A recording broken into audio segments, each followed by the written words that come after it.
We're back with Cancer and Peace. My name is Sean Stewart. I'm here facilitating a conversation with my good friend Peter Scalzo on his cancer journey. And we've been, for a little while, talking about the wall and just the qualities, the things that we learn and grow through the wall. And so the wall is, to me, one of the, and I think in our traditions, one of the not so well talked about parts of our journey. And so I think we get surprised by the wall so often. Does that resonate to you also? Yeah, I think at least in my tradition, in my church journey, as soon as the wall comes in, you want to pray it away as quickly as possible. And because it usually is very unpleasant and painful. And I think so many times we assume that it means we're doing something wrong. If we have these walls or these dark nights of the soul, we're associating it with, well, this is coming as a punishment for my actions or something. And sometimes walls are consequences of things that we do to ourselves. But even in that, I don't think it's not coming as punishment, which I think is a common kind of a view that I had, at least in my own formative years coming through. And I think the wall has qualities to it that now I view it as maybe one of the more primary works in our growth of our spiritual journey, because it takes us to a place that we can never get to without it. So that's oh yeah, totally. Yeah. So I'm finding it fascinating that it's not described so explicitly in our formative journeys. Today I'm going to just talk a little bit. We're still using the EHS day by day daily offices, and there's a daily office that I'm going to just take and put a couple of quotes out here and just see if we can digest them a little bit. If there were never any storms or clouds in our lives, we would have no faith. His way is in the whirlwind, and the storms and clouds are the dust of his feet. Nahum 1:3. And then there's something that Oswald Chambers wrote here that goes along with this, and it was, until we come face to face with the deepest, darkest fact of life, without damaging our view of God's character, we do not yet know him. Oh, wow. Without damaging. Yes, without. It's like, I'll read it again. Until we come face to face with the deepest, darkest fact of life, without damaging our view of God's character, we do not yet know him. So it's speaking to something about how we interact with God and our perceptions about God. And so, wow. How has the wall changed your view of God and knowing God? And so you've talked a bunch about your cancer journey being a wall, and you also, I think you would describe yours as kind of a 3-part wall that hit in very close windows together. Yeah. That are the biggest walls of your life. And now Oswald Chambers, and you see this early quote, it's like, these aren't just peripheral items. Yeah. Which is maybe why we started this, is that this isn't peripheral. There's something that is at the core of your journey with God that has to be understood. Putting you on the spot. Yeah, that is that's a big question, because it's not just the cancer wall in my life. It's the divorce wall and the drug addiction wall with my daughter. So really, those are my 3 primary walls that I refer to. I mean, if I just had the Old Testament and the book of Job, and that was my complete understanding of God. I mean, Job says a statement that's pretty radical. He said, "Shall I accept just good from the Lord and not bad?" I mean, there was this concept of him, although he struggles with the losses that he experienced, his family, his wealth, his reputation, his health. While he struggles with all that, he still maintains a relationship with God, and in the end, God speaks to him and tells him that he really, I think, he needs to trust, because God is in control of. He uses nature, right? God does. He says, "Hey, I've were you there when I formed the foundations of the world, the storehouses of snow and all that? And it's these things are too far for Job to understand. He can't understand these things. And I think that's the point, is that God has this infinite knowledge and we only have a finite knowledge. And I think so when I think about that, because that's an important concept to me, and the concept is this, is that it's that wholly unknowing concept when I'm facing my struggles with cancer, for instance, and this is my 20th year, is can I accept the fact that God that has a mysterious part to the way that he does things, that can I still trust that he is good and loving and kind? Yes, that he wants the best for me, but can I accept the fact that I don't understand what he's doing? or like it even? Yes, this is such a good one of the things. I'm glad you brought Job into this, because I think it really ties well with what we're talking about right now. And the interesting thing about the Job story is we're watching this window of time, and we're watching the transformation. Mm-hmm. And we're watching the discussion around the transformation. We're watching Job's thought process as he's going through his wall, and a terrible, dark night of the soul that he goes through, with loss of family, loss of his wealth, loss of his health. And we see that we see him wrestling with that. And then we see the world's interpretation of suffering then being thrown on top by the three friends. It's really kind of bringing in a world's view of why suffering happens.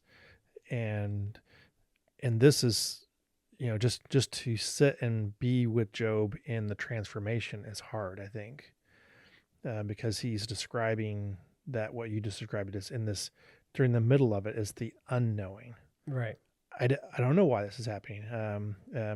You see him trusting, but in that time you see a transformation takes place. And you'll probably correct it, because I don't have the exact words, but at the end, it's the words I thought you were going to say that Job said, is like, I had heard of you before, but now I know you. I've seen you, yeah. I've seen you, seen experienced and known, yes. you, yeah. And so this here, I think, is the heart of what is being talked about in this chapter. Is like, and that's what I think we're talking about today, is that what does the wall bring? Yeah. So then, as a Christ follower, I go to Jesus. I skip from Job in the Old and Psalms and everything, and I travel to the New Testament. And on the scene comes this amazing incarnation, this incarnate God, Jesus, both God and both fully God and fully man. And I watch him operate, and I listen to what he's saying. And I mean, if somebody, like, what's your like bird's eye view of Jesus, I would say that he was a man of sorrows. I would say that he grieved and he experienced tough emotions, that he ushered in a spiritual kingdom. And the point that I'll just add this, especially for my journey into pain and suffering. He did not confront the fact that Rome was oppressing the Jews, that they occupied the land, oppressed them, and all of the corruption going on in the government and everything. He didn't even confront Judas, who was stealing from from his own treasury. Yeah. Judas was taking money. He didn't do that. But he did confront religious leaders who were heaping faith burdens on people in the name of God. He did confront them. But I see him as, he even describes himself. He says, "Take my yoke upon you." He says, "For I am gentle and humble." And so, and he himself said to God, "Glorify me in these sufferings." So glory and sufferings was part of his journey. And then I see Paul later on, the Apostle Paul, besides other instances in the letters, where he says, I'm going to boast about my hardships and my sufferings because when I am weak, then he is strong in me. And it's this concept of, I believe, how God can operate in the face of pain and suffering in my life. The fact that he allowed my cancer journey to come into my life to bring me to an end in myself. Yeah, last episode you talked about powerlessness as being the doorway in this place for experiencing the wall into peace, and I think this is part of that transformation. So I'm fascinated by what's being said by these guys here, and then how that ties with the Job story is really interesting, because I recognize that if the wall really is transformative, what is it transforming us to? And I think what I see is that statement by Job about first he had seen. I was thinking about my own journey. Is that what it's about, Job? No. This passage? Yeah. Today's was on James. But okay. Counted all joy, my brothers, when you experience. That's right. That's the verse. Okay. Trials of various kinds. So yeah. And then there's an Oswald Chambers quote, which I read to you. That's right. And so, like, the host doesn't even know what's going on here. I like this. Yeah. But I mean, you tied Job in with this conversation because it correlates and parallels exactly the story at the same time. It's like, how do you get to suffering, and what does it mean to that? And so when you look at that, I was like, well, what does it mean? I know you now, and until you experience suffering, you're likely carrying yourself. In other words, why I like the tying this with what you talked about with powerlessness last time is that as long as we have power to carry ourselves, we're going to power on. We're going to walk. We're going to carry the burden. We're going to walk. We're going to do. And then when you get to powerlessness, the way Job got to powerlessness, he also experienced God. In other words, he become to know God. He ended up in a face-to-face with God, and having a conversation with God. And so up until that point, I think we can make a religious exercise. I can pontificate about what I think I know about God, and I can even pontificate about what I think is wrong with my life or your life, as the friends did, as to what's causing this, and I can use logic and reason. But once you get to powerlessness, and God let Job get to complete powerlessness. He couldn't control what was happening to his family, his wealth, or his health. He had nothing left except for three accusers in one sense, because they were basically using the world's logic to say, well, you did this to yourself, this is your fault. And so in that sense, he was just being tormented on top of that because it was a false accusation. And so he lost his reputation. If you want to say, hey, I could at least I can say I have my good name. And they're like, no, dude, you've messed up. Yeah. Here we are. And he learned how to be held by God anyway. Mm-hmm.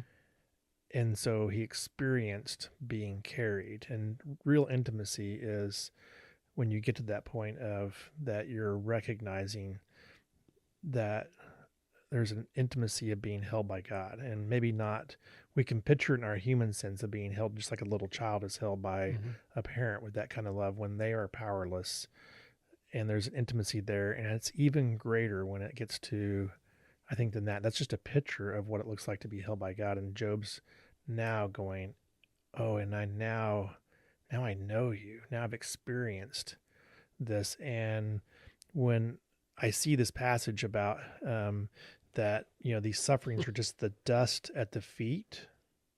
Listen to this.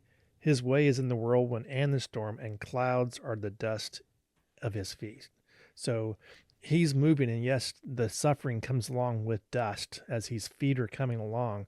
The sufferings are like dust. It's there, but the dust isn't the point. It's he's there is the point. And we only know that if his feet kick up dust when he comes into our presence. Hmm. And if we're running and doing our own thing and we're not even willing to be in his presence, Yeah. we never get to experience that. And generally, if we have this view of our success as if I'm powering on and I've got it under my control, I don't ever look back to go, hey God, I'm wanting to connect with you. I'm treating him like religion, like well, it's an add-on. It's on the periphery, and it's like all of a sudden suffering comes and he comes into complete focus. I'm in need, and then he's there to actually be our comforter. We get to experience it, but we only experience it from need. We don't experience it from great wealth. Right.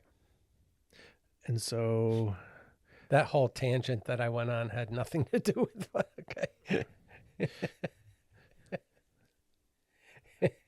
I'm trying to think. Did you have a tangent? I did do a tangent. Anyway, so I like this train you're on right now. This journey into powerlessness, and because we've always maintained that the sermon in the Sermon on the Mount, where Jesus lays down his whole faith kingdom. He said, if this is the kingdom of heaven, it's by faith, but this is how it happens. And the kingpin verse starts the whole thing. Blessed are those who are poor in spirit, for theirs is the kingdom of heaven. So yes, to me, that does mean powerless in myself. And it's the birthplace of knowing. I think it's the place where, it's the reason why I think it's the birthplace of the kingdom, is that it's the place where knowing changes from religious knowing, just an act of religious, is I've been told this by knowledge, religious informational, to really knowing, seeing, and experiential. It's when suffering comes and the wall comes and we get to poverty of spirit, that we're starting into this experiential knowing of God. And this is where the birthplace of the kingdom takes place, because it's a relational experience. And so when I go back to your cancer journey, I think you can now track yourself for your cancer and wall journey, where it moved from being religious, noisy activity to experiential, relational intimacy with God. Mm-hmm. And I almost see it track with the way you read your journal. Even there's something that's not that there wasn't a saving faith, so to speak. But I'm interested in your perspective on that now. Was there a transition point where you feel like it went from religious activity to experiential, or at least some meshing there, where it all, now I see when you talk about your relationship with God, it's not so much about religious noise, or it's not about thinking about, did I do enough church and Bible study this week or a prayer? Yeah. It's you think of it completely different, I think, than probably 10 years ago. Yeah. Yeah. For me, my spiritual journey started when I was 10 years old. Mm-hmm. And in that timeline of that spiritual journey, there were points, I believe, of revelation, I'll say, of a deep connection with God. They are particular points that I remember, events that happened. But certainly my belief was, if I perform well, then I gain more favor with God. And therefore I'll have a deeper relationship with him. That was the equation. Mm-hmm. And I found out that is not a correct equation. And that was Job's friend's equation. Yes. Yeah. Because you must be doing something wrong if now you're hitting these God's walls. displeased with you. Obviously you're getting what you... Right. Yeah. And when I was in a place of deep into the walls of a divorce and drug addiction for my daughter, but especially cancer, that wall. And 10 years into it, the place of, well, you have metastatic 5% survival rate now, you're going to pass. That was a place where performance played no role in that. And I physically, emotionally, and spiritually unable to perform. And yet, I believe that's one of the deepest connections that I had with God in that ICU room, in that 3-week process, 3 to 4 week process of journaling and recovering from the surgery just to be able to, if I was going to pass, be able to be in a better state in order to pass. But there was deeper revelation in the midst of that wall. There was and I knew God as Jesus as my friend and all that, comforter even and that. But in that place, I saw Jesus as my rescuer. I saw Jesus as my all in all. I saw Jesus as able to pluck me out of the mire and the muck of everything negative. So, and I felt his embrace of, I had nothing I could perform, nothing I could do, and he embraced me, and I felt that. His love, his unconditional love in that place. And if I had been on the top of my game and performing, I wouldn't even understand what that was like. Because I would think my performance brought that. Does that make sense? Oh, it makes a lot of sense. Yeah. I'm wanting to talk about degrees. Oh. And I say degrees in the sense of, I'll describe here and see if it makes sense or not to you from this perspective, is something that really spoke to me about this quote. And it was, clouds are a sign that God is there. What a revelation to know that sorrow, bereavement, and suffering are actually the clouds that come along with God. And then there was this idea that dust is the dust of his feet moving, and the dust represents our sufferings and sorrows. And so the degree to which we see our suffering and sorrow versus God's movement and knowing him, that relational, it's hard to imagine in the earthly sense that it's almost as if degree of size of God versus the size of our suffering is something to measure. And I don't want to get too, off target here a little bit, but there's a point where I think my willingness to go through suffering feels limited. I'm only willing to go so far. God, into that suffering. The cross can only be this painful or only this before I'm out. And the more I recognize it as, no, my suffering is just dust on his feet, but to be in the presence of the entire being of God, and it's not just, it's kicking up a little dust. My sufferings, it's kicking up a little bit of suffering, but man, the presence of God is so big and amazing, and so. But I can only experience that if I allow the dust to come with God, that there's an understanding that it's not just, he's coming on clouds of, gold and trumpets and everything's sterile. The way we're interacted with is that God kicks up some dust to meet us where we're at. And we have to actually understand it in that sense, in a real way. And there's a degree of suffering that when I look about my suffering, do I think of it as just some dust, or do I see it as, no, they're pretty comparable. My suffering versus, I don't know which one I would trade right now. And sometimes we say, no, God, I'm so ticked about this suffering that I don't even I don't trust you. Do you know what I'm saying? It's like, I'm so angry about where I'm at in this suffering that I don't want the relationship. And so that's why I'm calling it like the degrees of suffering versus the degree of relationship, or what you're gaining. And until we know God, we may see dust as a mud storm that is just overwhelming, that we're drowning in. Yeah. Because it is in degrees that we fully understand. It's like the nature of the glory of this relationship and what we're willing to suffer for. Your own journey, how would you analogize suffering versus relationship with God? Analogize it? Is it dust? Is it is it a mosquito? Is it a gnat on the camping trip of being with God? Or is it hey, I was with God on a camping trip, but man, it was a tornado that came through and literally just leveled everything. And I feel like it was chaotic still, but I know God was there. But you get my point. It's like, how would you describe this cancer journey with and the analogy of the pain versus really the depth of relationship that you have with God too? Yeah, really devastating. There was really nothing left but for me to pass. So really devastating.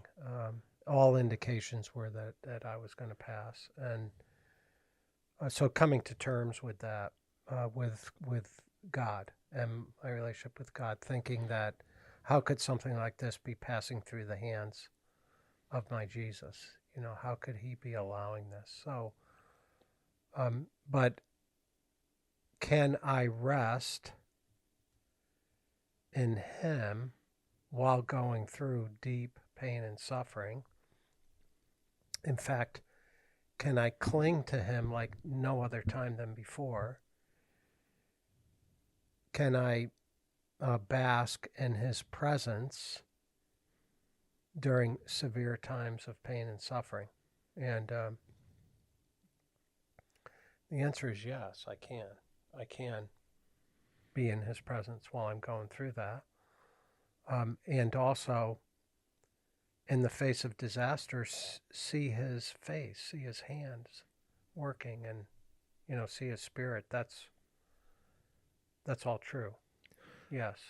And now I'll go back one step. Mm-hmm.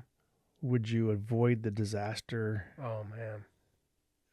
Or would you face the disaster now if you had a choice to be able to see His face?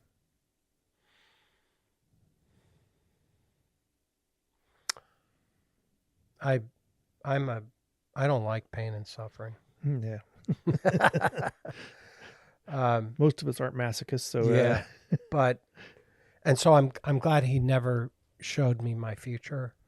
Yeah. I mean, I thought I was done with cancer in 2005. If I had known it would be 20 years, 50 surgeries, 7 years of immunotherapy, twice being told, just the extent of, twice being told to go home and call hospice, just the extent of it, I don't know what I would have done. If you know your relationship with God now and what it's brought, and you were given the choice, you don't get that relationship.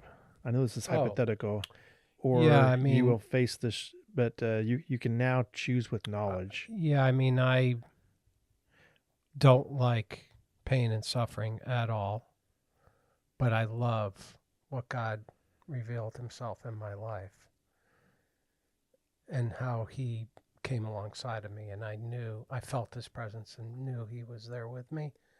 I don't think I would trade that part of it at all. So you think you would go through the endurance, count it all joy, as this passage started. Yeah, I know that's what it suffering says. And so you're saying, hey, you hope man. Because it's been, in hindsight, you're glad God chose for you. Yeah. Yes.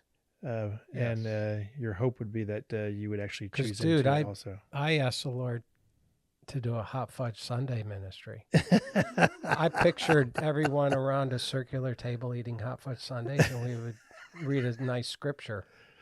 I think that's not what I got though. What I heard you when we started this quote from Oswald Chambers, he's a really deep thinker, which was, until we come face to face with the deepest, darkest fact of life without damaging our view of God's character, we do not yet know Him. And what I think is that resonates with you because that's your experience. Yeah. You came to know Him, and yet you still have to face the deepest, darkest part of life. Yes. And I think